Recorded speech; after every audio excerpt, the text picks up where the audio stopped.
Bien-aimés dans le Seigneur, bonjour.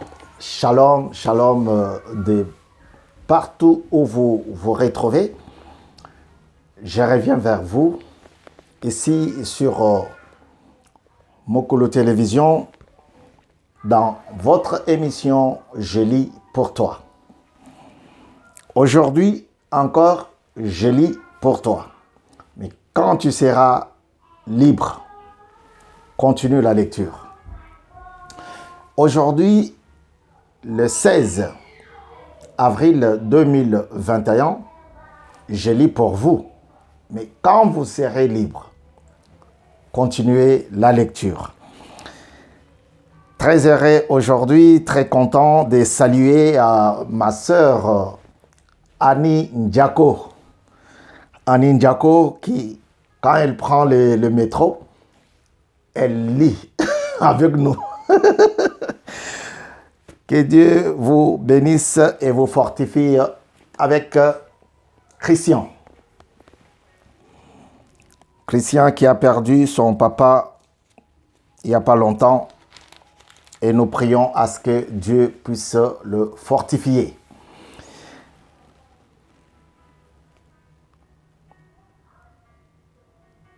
Je vous apporte aujourd'hui le texte tiré de 2 Chroniques, chapitre 6 et 7. Et si les temps nous sont favorables, nous allons jusqu'au 8e chapitre.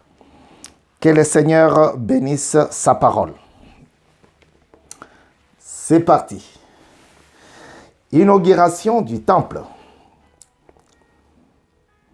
Alors Salomon dit: L'Éternel a déclaré vouloir habiter dans l'obscurité. Et moi, j'ai construit une maison qui sera ta résidence, un endroit où tu habiteras éternellement. Puis le roi se retourna et bénit toute l'assemblée d'Israël qui se tenait debout. Il dit: Béni soit l'Éternel, le Dieu d'Israël, qui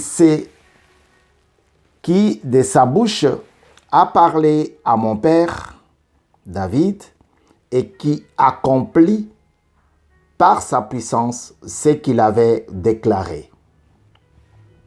Il avait dit: Depuis le jour où j'ai fait sortir mon peuple d'Égypte, je n'ai pas choisi des villes parmi toutes les tribus d'Israël pour qu'on y construise une maison où réside mon nom, et je n'ai pas choisi d'homme pour qu'il soit le chef de mon peuple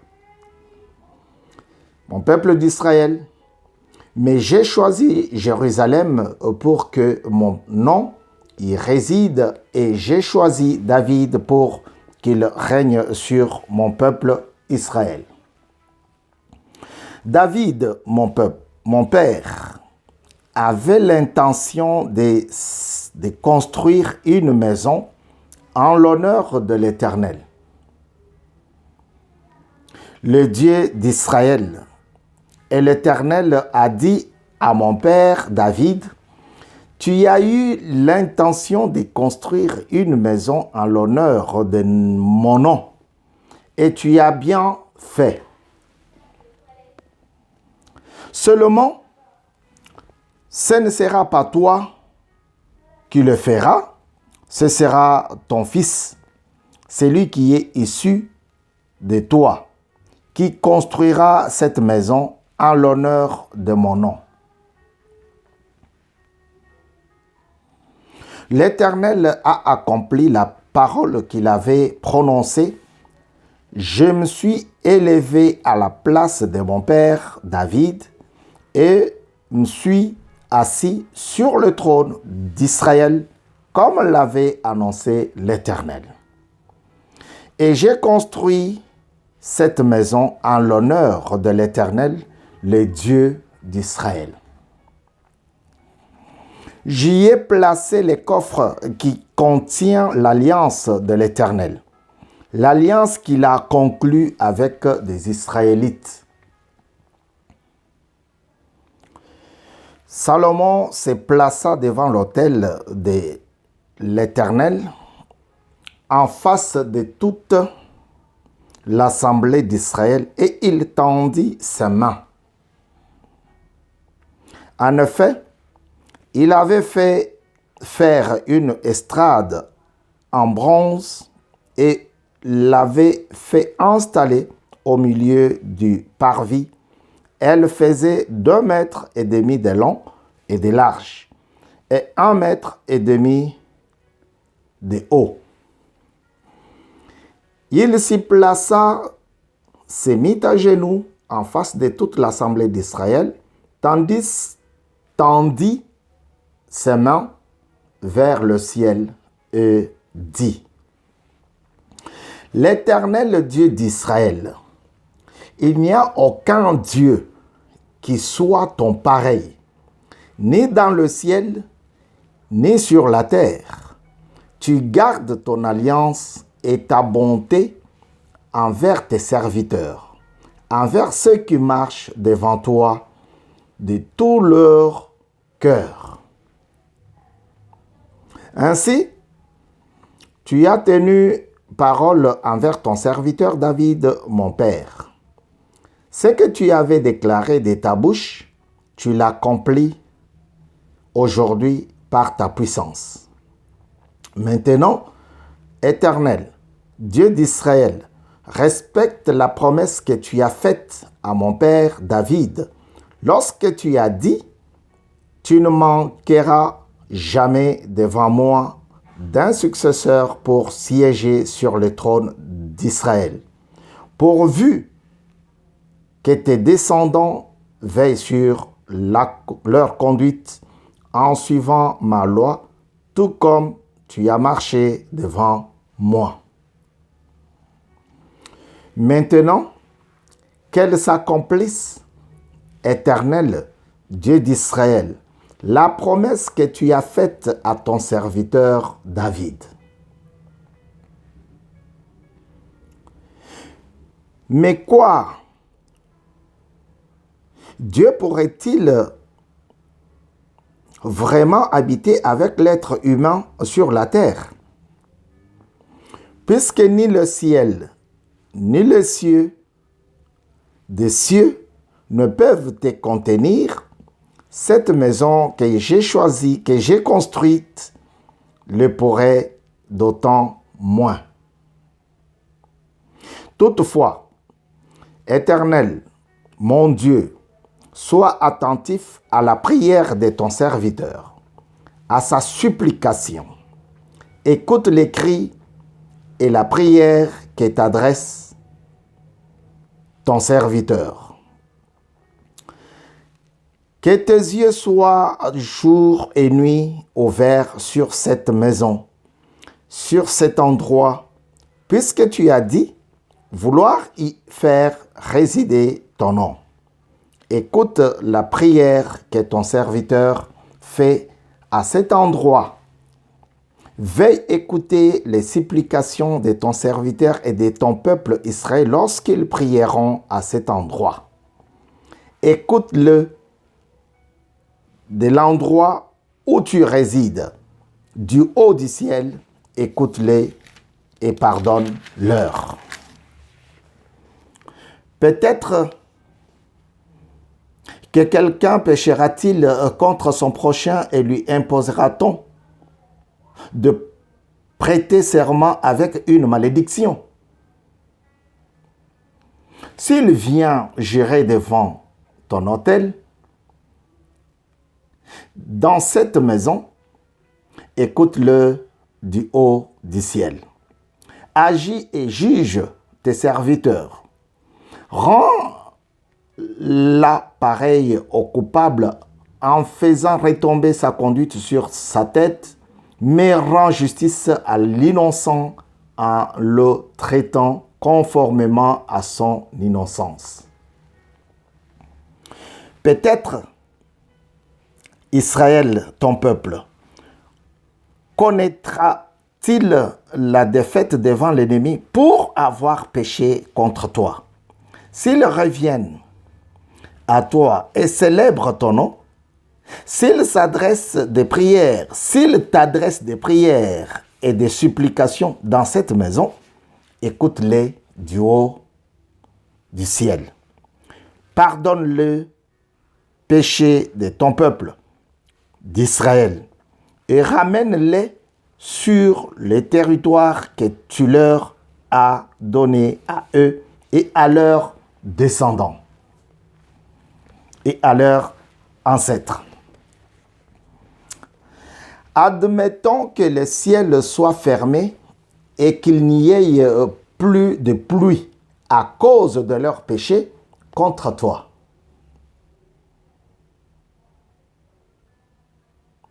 S'ils prient alors dans cet endroit et célèbrent ton nom, et s'ils se détournent de leurs péchés parce que tu les auras humiliés, écoute-le du haut du ciel, pardonne le péché de tes serviteurs et de ton peuple, d'Israël. Oui.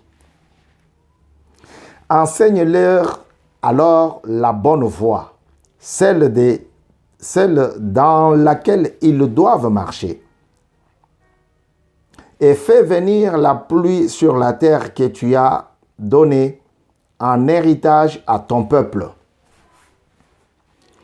Admettons que la famine, la peste, la rouille, la nielle et les sauterelles d'une espèce ou d'une autre soient dans le pays, que l'ennemi assiège ton peuple dans son pays, dans ses villes, qu'il n'y ait de fléau ou de maladie quelconque. Si, qui que ce soit, si tout ton peuple, Israël, fait alors entendre des prières et des supplications parce qu'il reconnaît sa blessure et sa douleur, et s'il tend les mains vers cette maison, écoute-le du haut du ciel, de l'endroit où tu résides, et pardonne-lui. Donne à chacun ce que mérite sa conduite, puisque tu connais le cœur de chacun. Oui, toi seul connais le cœur des hommes. Agis de cette manière et ils te craindront pour marcher dans tes voies pour le temps qu'ils viendront sur le territoire que tu as donné à nos ancêtres. Même l'étranger, celui qui n'est pas issu de ton peuple, Israël, viendra d'un pays lointain à cause de ta grande réputation, de ta main forte et de ton bras puissant. Quand l'étranger viendra prier dans cette maison, écoute-le du haut du ciel, dès l'endroit où tu résides, et accorde-lui tout ce qu'il te demandera.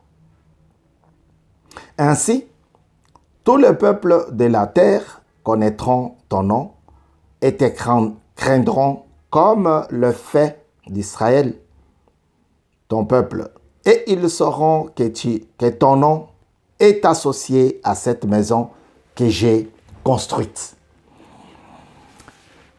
Admettons que ton peuple sorte pour combattre son ennemi en suivant tes directives.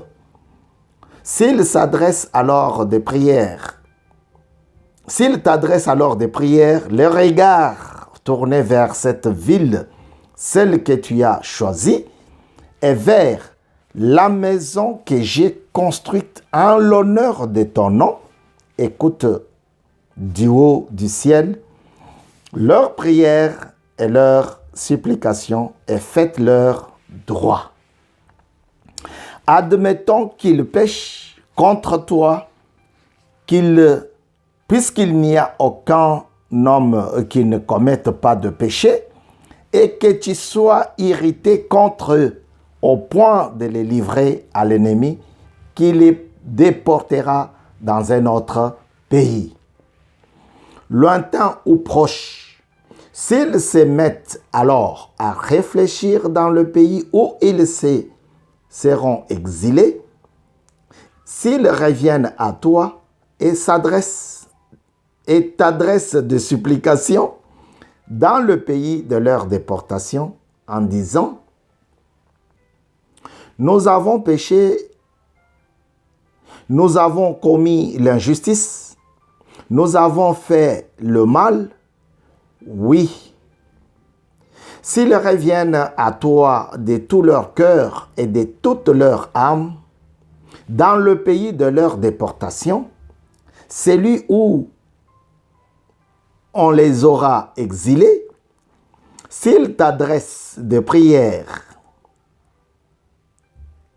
le regard tourné vers leur pays, celui que tu as donné à leurs ancêtres, vers la ville que tu as choisie et vers la maison que j'ai construite en l'honneur de ton nom. Écoute du haut du ciel, de l'endroit où tu résides, leurs prières et leurs supplications, et faites-leur droit. Pardonne à ton peuple ses péchés contre toi. Désormais, mon Dieu, tes yeux soient ouverts et tes oreilles attentives en la prière faite en ces lieux. Et maintenant, Éternel Dieu, lève-toi, viens à ton lieu de repos. Toi et l'arche où réside ta force. Que tes prêtres, Éternel Dieu, aient le salut pour habiter, aient le salut pour habit, et que tes fidèles se réjouissent de leur bonheur. Éternel Dieu, ne repousse pas celui que tu as désigné par onction. Souviens-toi des grâces promises à ton serviteur David. Lorsque Salomon eut fini de prier, le feu descendit du ciel et brûla l'holocauste et les sacrifices, et la gloire de l'Éternel remplit le temple. Les prêtres ne pouvaient entrer dans la maison de l'Éternel, car la gloire de l'Éternel la remplissait.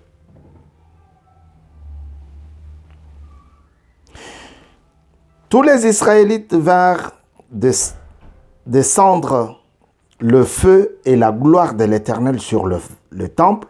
Ils s'agenouillèrent, le visage contre terre.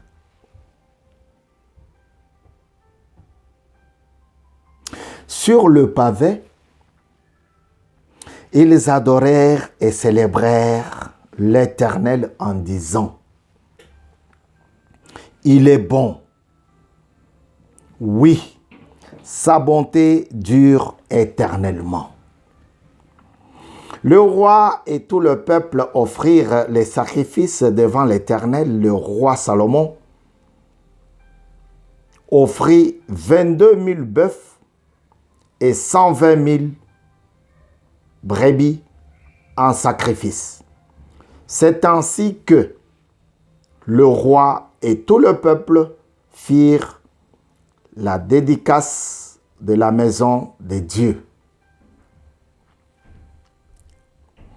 Les prêtres se tenaient à leur poste, ainsi que les Lévites avec les instruments fabriqués en l'honneur de l'Éternel par le roi David pour célébrer l'Éternel en chantant: oui, sa bonté dure pour toujours.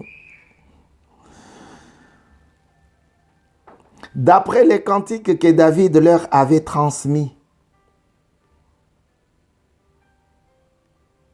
les prêtres sonnaient de la trompette en face d'eux et tout Israël était là. Salomon consacra le milieu du parvis qui s'est trouvé devant la maison de l'Éternel. En effet,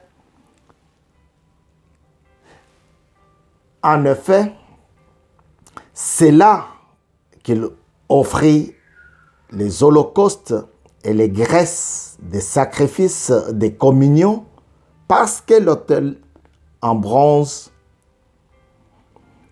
qu'il avait fait faire ne pouvait contenir les holocaustes, les offrandes et les graisses. Salomon célébra la fête des tentes à ce moment-là, et tout Israël avec lui, pendant 7 jours. Une grande foule était venue des environs de Hamath jusqu'au torrent d'Égypte. Le lendemain, ils eurent une assemblée solennelle, car ils avaient célébré la dédicace de l'autel pendant 7 jours, puis la fête pendant 7 autres jours. Le 20e jour du 7e mois, Salomon renvoya le peuple chez lui. Ils étaient remplis de joie et avaient le cœur content pour le bien que l'Éternel avait fait à David, à Salomon et à Israël, son peuple. Verset 11 du 7e chapitre, verset 11. Nouvelle apparition de l'Éternel à Salomon. Lorsque Salomon eut terminé la maison, l'Éternel et le palais royal, et qu'il eut réussi à accomplir tout ce qu'il avait décidé de faire dans la maison de l'Éternel et dans sa propre maison, l'Éternel lui apparut pendant la nuit et lui dit: j'exauce ta prière et j'ai choisi cet endroit comme le temple où l'on devra m'offrir des sacrifices. Quand je fermerai le ciel et qu'il n'y aura pas de pluie, quand j'ordonnerai aux sauterelles de dévorer le pays, quand j'enverrai la peste parmi mon peuple, si mon peuple, celui qui porte mon nom, s'humilie, prie et me cherche, et s'il renonce à ses mauvaises voies, je l'écouterai du haut du ciel, je lui pardonnerai son péché et je guérirai son pays. Désormais, mes yeux seront ouverts et mes oreilles attentives à la prière faite à cet endroit. Maintenant, j'ai choisi et je consacre cette maison pour que mon nom y réside éternellement. Et j'y aurai toujours mes yeux et mon cœur. Quant à toi, Salomon, si tu marches devant moi comme l'a fait ton père David, en accomplissant tout ce que je t'ai demandé, si tu respectes mes prescriptions et mes règles, j'affermirai ton autorité royale, comme je l'ai promis par alliance à ton père David, lorsque j'ai dit: tu ne manqueras jamais d'un successeur qui exerce la domination en Israël. Si en revanche, vous vous détournez de moi, si vous abandonnez les prescriptions et mes commandements, mais que vous allez servir d'autres dieux et vous prosterner devant eux.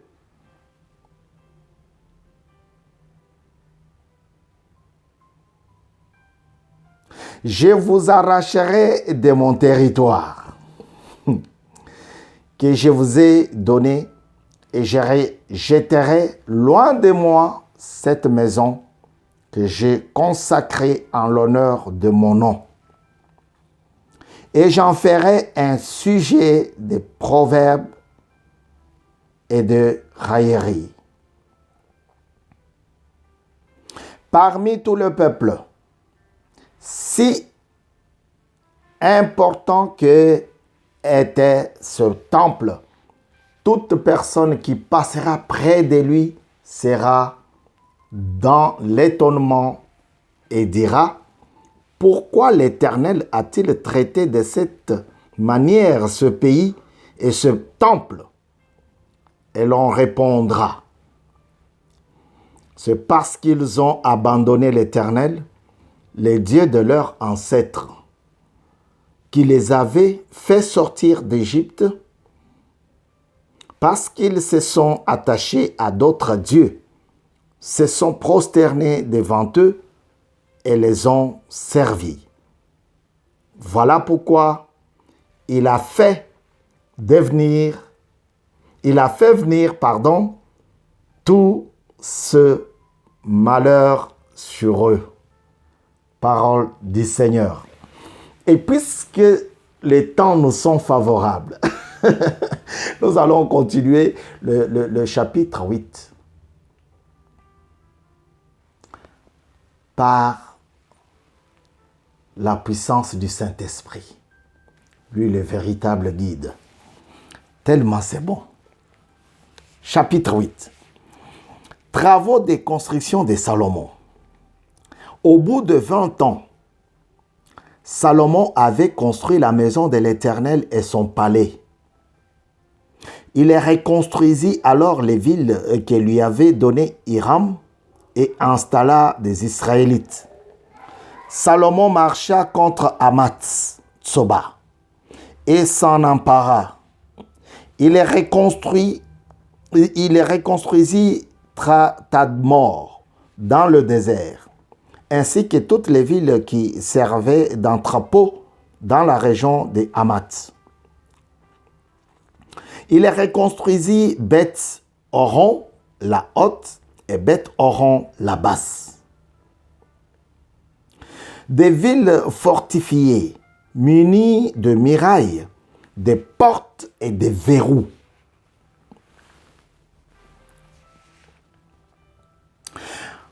Balad et toutes les villes qui lui servaient d'entrepôt. Toutes les villes destinées à accueillir les chars, celles réservées à la cavalerie, ainsi que tous ceux qu'il lui plut déconstruire à Jérusalem.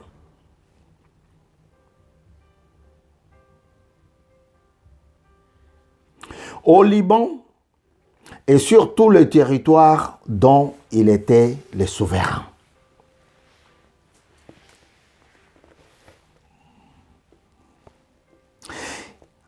Il y avait toute une population issue des Hittites, des Amoréens, des Phérésiens, des Éviens et des Jébusiens qui avaient survécu et qui ne faisaient pas partie d'Israël. Leurs descendants étaient restés après eux dans le pays parce que les Israélites ne les avaient pas détruits. Salomon les enrôla pour la corvée, statut qui leur est resté jusqu'à aujourd'hui. En revanche, Salomon n'employa aucun des Israélites comme esclaves pour ses travaux.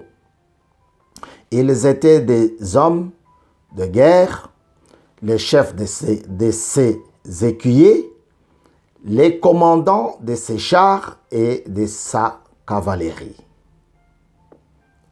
Les chefs des officiers dont disposait le roi Salomon étaient au nombre de 250. Ils avaient autorité sur le peuple. Salomon fit monter la fille du pharaon de la ville de David jusque dans la maison qu'il lui avait construite, car il dit: ma femme n'habitera pas dans la maison de David, roi d'Israël, parce que le lieu où est entrée l'arche de l'Éternel sont saints. Salomon offrit dès lors des holocaustes à l'Éternel sur l'autel de l'Éternel qu'il avait construit devant le portique. Il offrait ce qui était prescrit par Moïse pour chaque jour, pour les sabbats, pour les débuts de mois et pour les fêtes, 3 fois par an, lors de la fête de pain sans levain, de la fête des semaines, de la fête des tentes. Il suivit la règle établie par son père David pour installer les classes de prêtres dans leur service et les lévites dans leur charge. Celle-ci consistait à louer l'Éternel et à faire le service suivant les exigences de chaque jour en présence de prêtres.